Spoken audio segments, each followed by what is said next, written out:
See how far the knife goes here. If JDG gets stabbed again, then it'll be a 2-0 for Top Esports and a big dominant victory coming back from Rift Rivals.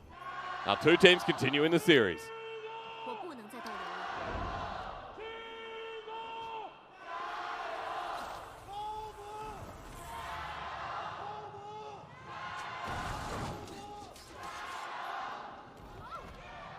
Summoners used by Top Esports really early on. That's the heal coming in from Chocho and the same flash from Knight. So whatever happened in the level 1, JD came out on top. So that's great, especially LeBlanc without flash this early on. That could be abusable there if Flawless can get into the lane. Halo Blades Rek'Sai, so easy to get the damage down before the distortion comes away. Having a look bottom left, and yeah, they wanted to go in together. Sad face. That was close, so good flash in the end from Knight, but as I said, core summoner down this early on is very good news for JDG. Oh, and both duo lanes starting in the lane. Now, I guess we're going to have to sell the skin, but I'm not going to. It's not going to happen. You can't get it out of me. Listen, we have a lot of arcade skins now. Yeah, we do. There are a lot. Arcade and Star Guardian? Galaxy? What's it called? Now, you put yourself in that trip. Dark Galaxy. Dark Star. There it is. I was there somewhere along the way. There's also the Star Guardians. That's the one. I don't think there's enough Star Guardians. Take a quick look at the runes here, and wow. Get back here. Yeah, 369 just gets hemorrhaged for damage. Now remember, Zoom just needs to hit 3 abilities, and that'll be the go sign for the passive there. The Death Grasp brings him in. He has Obliterate ready rise as well. Passive comes forward. Yeah! He hits it, and 369 gets alphaed at 2 minutes in the game. I want to talk to you 1 second. One conversation, just one line. How do you deal with that? 369 doesn't burn the flash, but he's in trouble while Flawless heads to the bottom side and Aki being spotted out. Able to get his own blue buff while action already starting across Summoner's Rift. I just want to see the top lane and that's it. That's what dreams are made of. If you're right now looking at the item slot for GP, he's chugging some potions. All of the potions. He's out. Yeah. Every potion that he had in that corruption potion's over. Ooh, that's a great light binding from LvMao. He's going to find the stun here. The flash used. Flawless responds a little bit too late. Aki gets out, but the pressure from JDG both top and this bottom lane now all theirs. Yeah, great flash from Aki. Just as the Rek'Sai was in range, he also knew the range of the Rek'Sai and was able to get out of there. But this is the trades that you want to see from Knight. Doesn't want to get shoved in so consistently.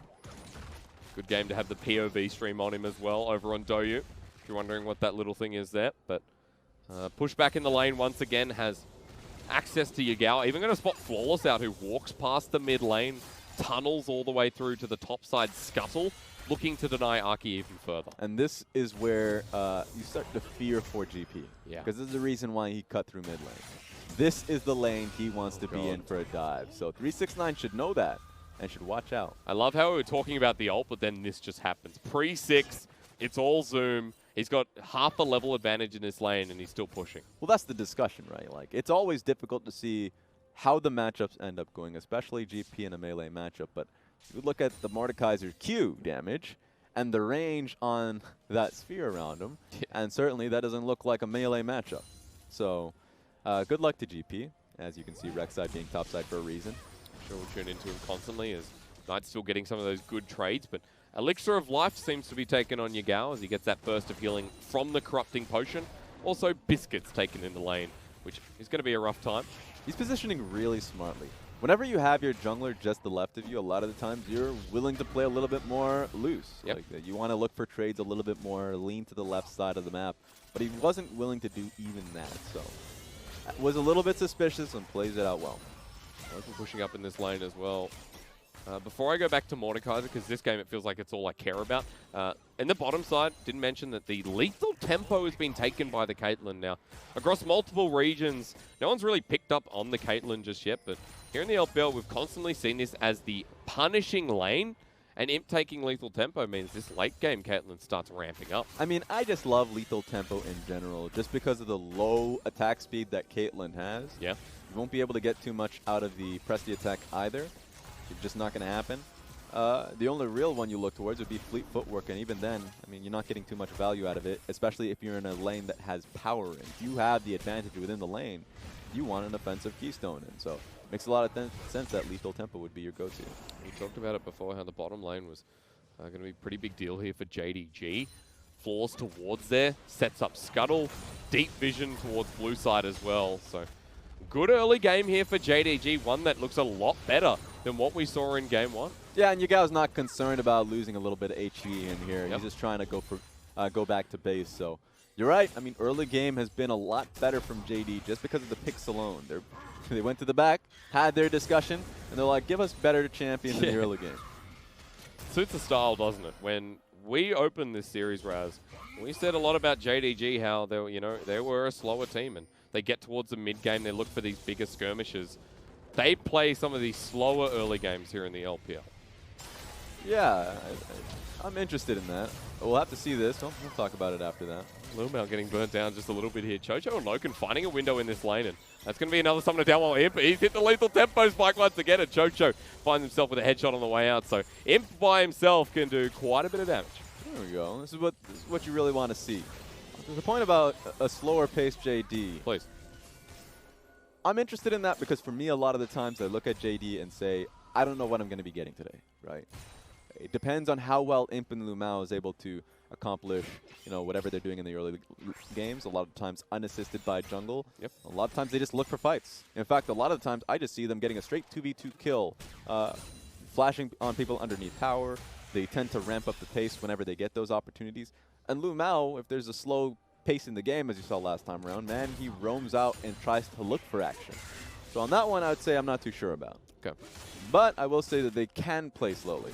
And it's nice to see them play slowly. In fact, during the finals, although they got slammed by Invictus Gaming, that was how they were kind of looking at the series, by playing through scaling type of champions, holding them at an arm's reach, and trying to get to their team fights, because if they can get there, slow-paced gameplay is the best way to get to that point. And at least it should be a more reliable way to play out your composition if that's your team style. But as I said, I mean, it's hard to really give you a clean idea of what JDG looks like outside of the mid game. We do see them playing slow as well. You got to admit, it's hard to see it, or rather hard to show it in the LPL, because we are, one of the fastest regions in the world. At the moment, we have 5 teams that have an average game time of under 30 minutes. The fastest game time was actually Top Esports going into Rift Rival as well. Yeah. Top Esports were a team that whenever they found advantages either mid lane or top lane, my God, did they just never, they were unrelenting. Yeah. They never left it. That's why game 1 felt such a smashing good performance past the early game. Wow. Fancy free from Knight. That's true. Walking through the mid lane. Another point on that, just before we kind of return to the ganks coming through and the Infernal being taken there by Top Esports, is that now the game feels like it's starting to ramp up a little bit here. Vision control back to top towards this bottom side, and Flawless looks like he's still hovering around mid, while Aki going to give the blue buff over, and Knight's still in a decent position to start making some roams. It must be easier now for Yagao once he's able to get his own blue buff, right? Once that's going to be passed over, going to be easier for him to get proper wave clear across and start moving towards the other side of the map, but he's seen here. Good ward being able to catch him out. Wow. Goes on to him, they just take him! The cat book hits hard, and this is now set up for a double cataclysm down. Aki makes it even cleaner. Just like that, huh? Catch him out. Get him slowed. QiuQiu is able to make that happen easily. Good to see JDG playing slow, but Top Esports coming down, and that's going to ramp things up.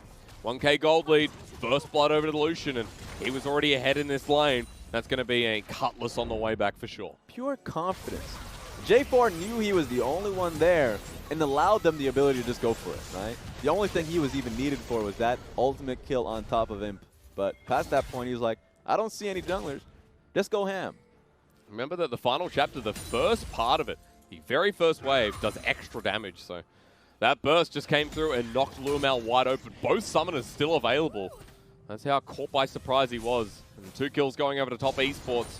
Now mid freed up a little bit, but maybe not that much. LvMao looking for the roam, trying to make something happen. 369 is here, by the way. How you doing? He's just going for a drive-by. No, the reality is they have switched up lanes now. So that's true. Was from the bottom lane. In the replay, they ended up swapping lanes, which is interesting, but they did it for a reason. 10 minutes in, they can get top lane pressured for Rift Herald. That's the one. So they're going to be in the area, and it's going to have to be on JD that looks to respond. They sent Caitlyn back bottom lane, which makes it much harder for them to be even touching this. Back now, Imp heading towards the top side. No teleport to get there fast, but LokeN flashed on the Death Realm. It's just the Lucian and Zoom. The Death Grasp flashed away from it. They don't know what's going on, but we do. Zoom Get into out of LokeN. He's trying to survive. He does, but the knock-up's there in time. Great communication between Zoom and Flawless. That was a great use of his ultimate, just to keep him still. I don't need to 1v1 you. I just need to hold you down for Flawless to come in. And we get a good chance to just take a look at the interaction. So yeah, we can see the fight happening.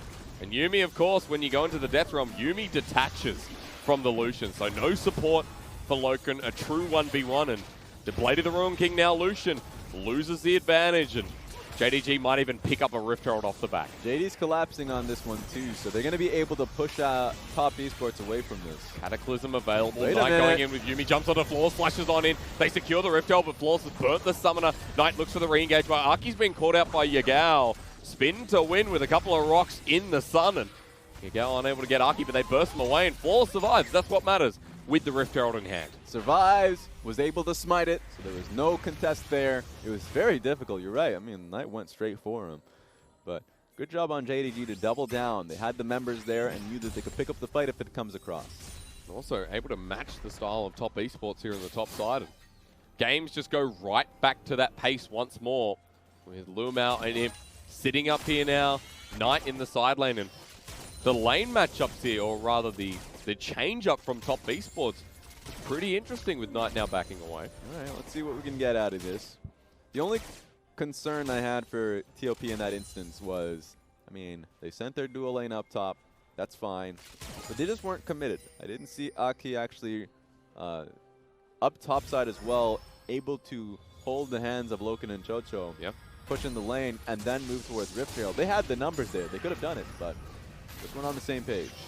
Aki now picking up the red buff, moving back towards the top side. And in that play, bit of lane vision dropped on down, but LvMao and Flawless have not been spotted out. Aki walking in, be quiet because here's the light binding, the light beam as well. Aki destroyed with Book coming in too. Now for LokeN picking up the 1-for-1 trade as Flawless takes the rest of the culling. Blade of the Room can't get help, but the ult whiffs because Chocho goes invulnerable. Double kill, and LokeN still on the board. Just like that, the fight was set up by JDG, but top were ready to punch back.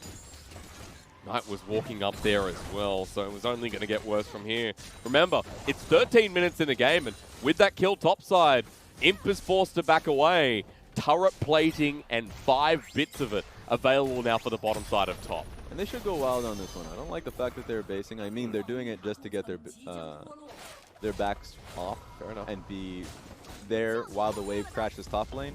But Rift, you know, turret platings are going to be off in about 20 seconds, so they don't get the opportunity to cash in a little bit more. I'm a greedy man, so I would have done it, yeah. I give people bad advices just so they can get more money. And that's what matters in the end. When you look at a BF sword, you say money well spent. LokeN heading towards those 2 items now. I believe we talked about Essence Reaver, Infinity Edge, Bloodthirster for someone like the Lucian, yeah. Blade of the Ruin King first changes that, but with the BF sword in hand, you're expecting the Essence Reaver second item, which works so well. JDG taking some money of their own, though, on the top side as Rift Herald gets dropped down, and good escape there by Aki. Ooh, we'll see if it's a true escape. Actually just hits, he walks into it, there's the ult again, the final spark into the final flash from Aki. He gets out, but JDG just keep taking stuff from this jungler. At least he finds himself out scot-free, but he won't be here to defend this top lane turret. Wonder if they're just going to give this one away. In fact, he's sticking around. He's just chugging potions. Yep, 2 refillables. Smite as well is going to heal him up a little bit. And LokeN and Chocho sticking around. They've got the wave clear here with the extra damage, and they have to be careful. If it's just a 2v2, Imp and LvMao still don't win it out. Remember, 6 minutes until Baron comes up. The reason why they're doubling down to keep this turret alive is at least to keep the vision control up topside in their hands. Yeah. Spots out Flawless with the Prey Seeker as well. Backing away now back to his own jungle.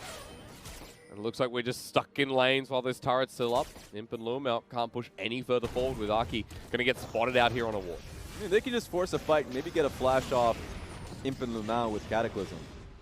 They just have to take the great risk of Yagao now starting to lean up top. So let's see what we can get out of this one. Weaver's Wall, we haven't seen it in action yet, no. Raz, and here it finally comes. Locks off the lane. They don't know Aki's there. Those seismic shots into the brush. They get the combo, but LokeN's still alive. The Cataclysm locks them in a corner, and with LokeN on minimal HP, they re-engage. Knight sends himself in. Ignite him dead. The flash forward, 369 is feeling it. Bit of rum in his belly, and he says, how's that?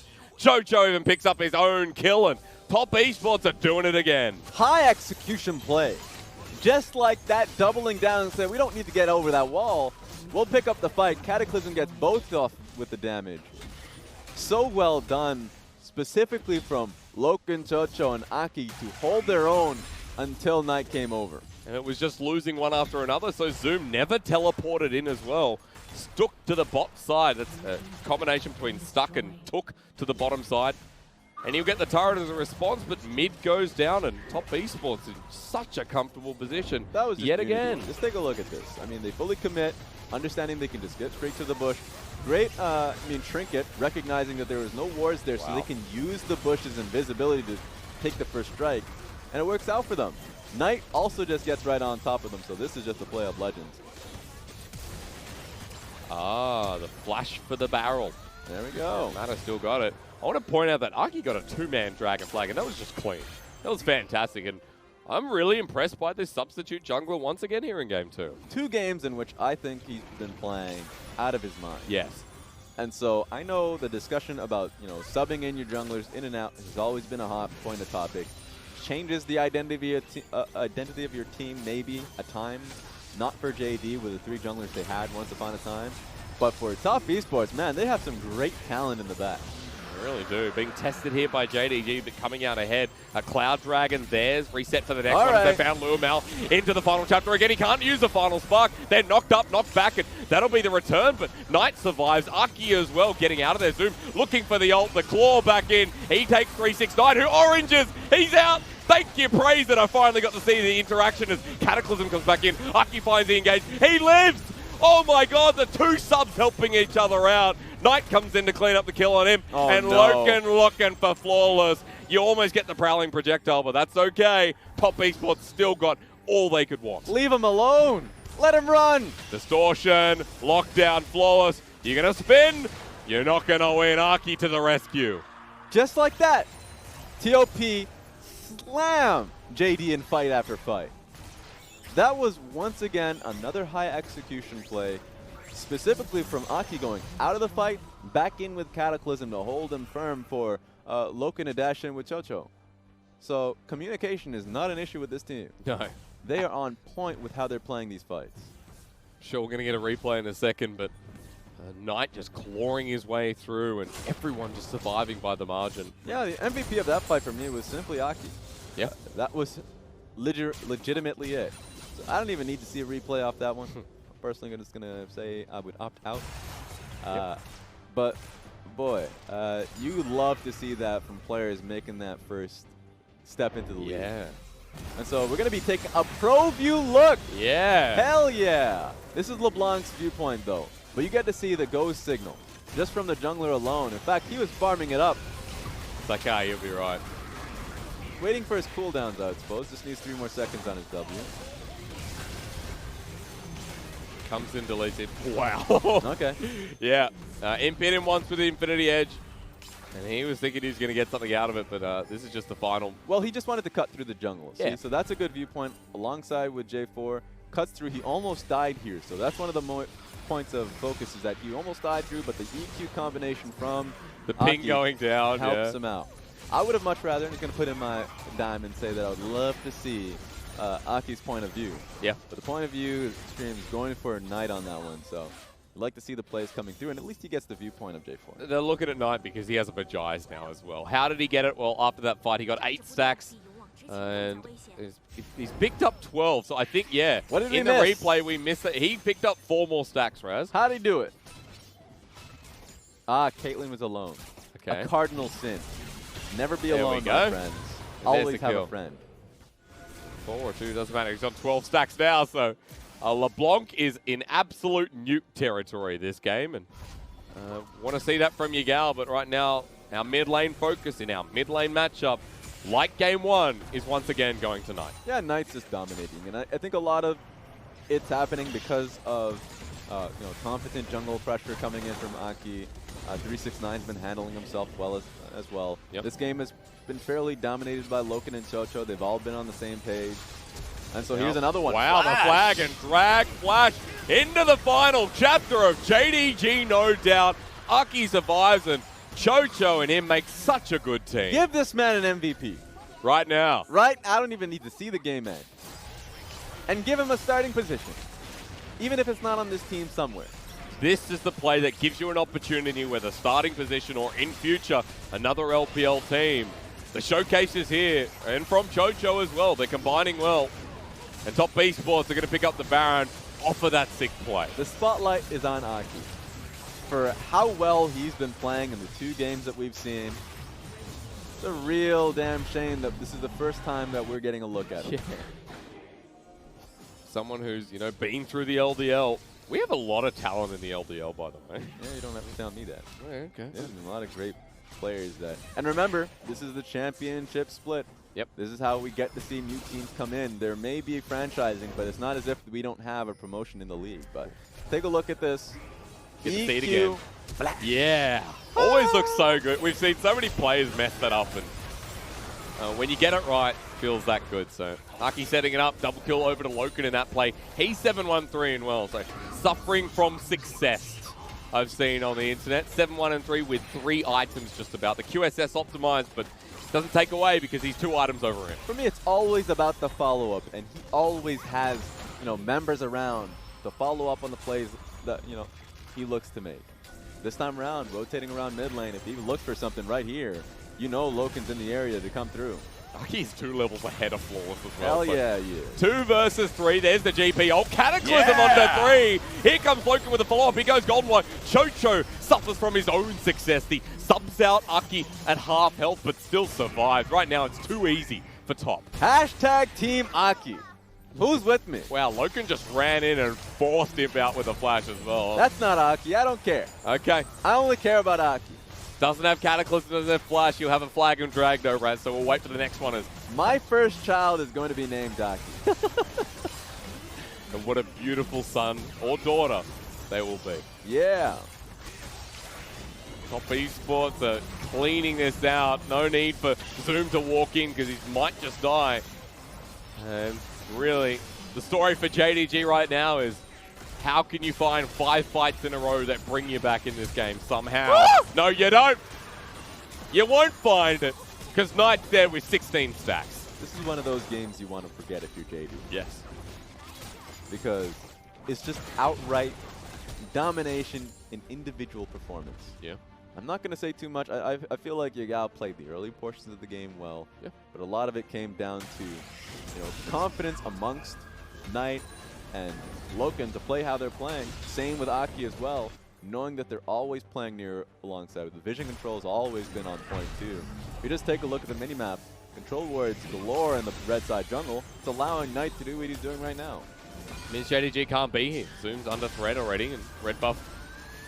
Yeah, get it. Nah, you don't. Knight has it. You're not allowed to have it. I'm actually worried about Zoom here as a proto belt, but Book again sends it out. Final chapter culling. It'll finish it. Yes, it will. LokeN flashes for it, and thank you so kindly. 18 stacks for Knight. Let's keep them coming. All right. At least we, fought for a red buff on that one. Oh yeah. Oh, Flawless takes a hit. Now he's getting deja vu from Knight. So who's next? Who's dying? It's going to be Yagao. Oh, wow, that ult. LokeN runs in. It's your boy, Aki, in the front, Raz, but QiuQiu almost dies under the turret himself. With a cannon barrage, with a pick onto Zoom, I think this game is just done. Place your bets on who's dying next.